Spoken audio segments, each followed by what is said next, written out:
আমাদের 4 নম্বর ওয়ার্ডের সাবেক ইপি সদস্য শ্রদ্ধাভাজন দাদা বাবু অনুকূল চন্দ্র মণ্ডল 100 টাকা।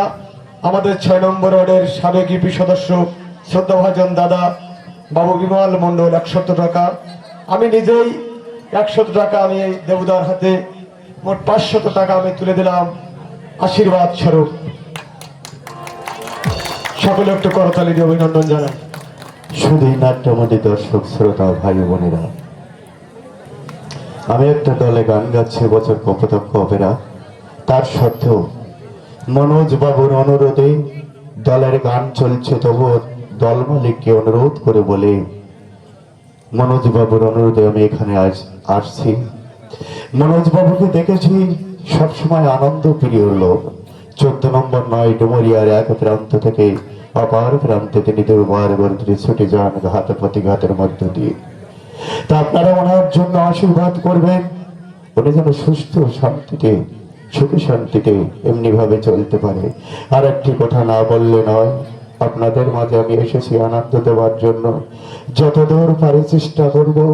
গুরুদেবের আশীর্বাদ, পরিমল বাবুর আশীর্বাদ, বাবু প্রত্যেক যার হাত ধরে আমি এই জগতে এসেছিলাম তাদের আশীর্বাদ মাথায় নিয়ে চলছি। আপনারা শুধু এইটুকুনি আশীর্বাদ করবেন, আমার এই অভিনয় জীবন যেন এখানে থেমে না যায়, এখান থেকে যেন শুরু হয়। সবাইকে নমস্কার, ধন্যবাদ।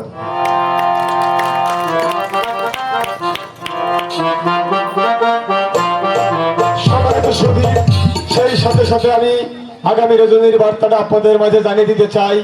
আগামী রজনীতে আমাদের এই মঞ্চে সম্পূর্ণ সামাজিক একটি যাত্রাপালা অনুষ্ঠিত হবে। মা অভয় নাট্য সংস্থার যাত্রাপালা, সম্পূর্ণ সামাজিক যাত্রাপালা। মেঘে ঢাকা তারা, যার শ্রেষ্ঠ অংশ অভিনয় করেছেন গায়ক নায়ক বাবু রবীন কুমার এবং সুকণ্ঠী গায়িকা নায়িকা ঝিনুক রানী মুক্তা। আপনারা সকলে আমন্ত্রিত।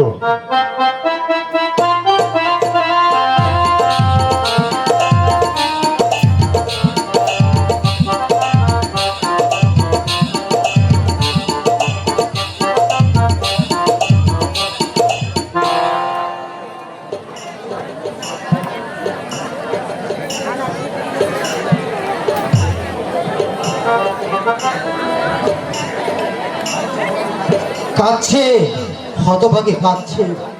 কাঁদবে না, চিরদিনের চেনা পথ ছেড়ে আজ যে তাকে অন্য পথে চলে যেতে হবে। কিন্তু আমি কেন কাঁদছি?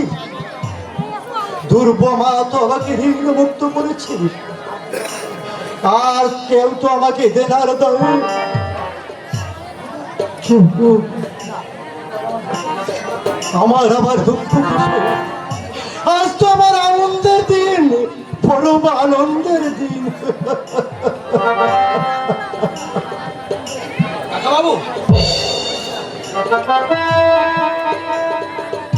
কে কে বাবা তুমি? বিপুল। বিপুল?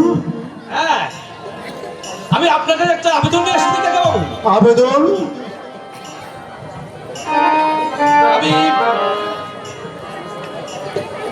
আমি আমি কিসের আবেদন বাবা?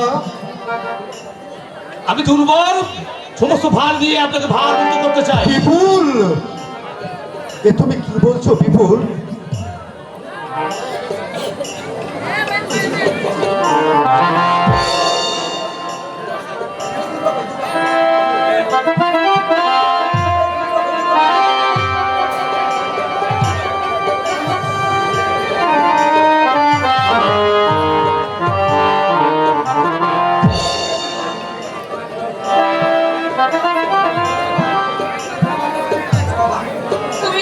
তুমি কাঁদছো বাবা?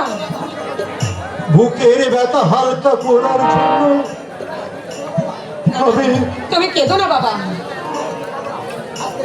আজকের এই দিনে আমি তোমার চোখের জল দেখতে পারবো না। তুমি আমাকে হাসি মুখে বিদায় দাও। পরে মা, বিদায় যে তোকে দিতে হবে।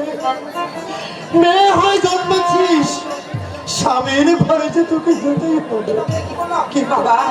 কিন্তু আমি কি করলাম? আমি তোকে কার হাতে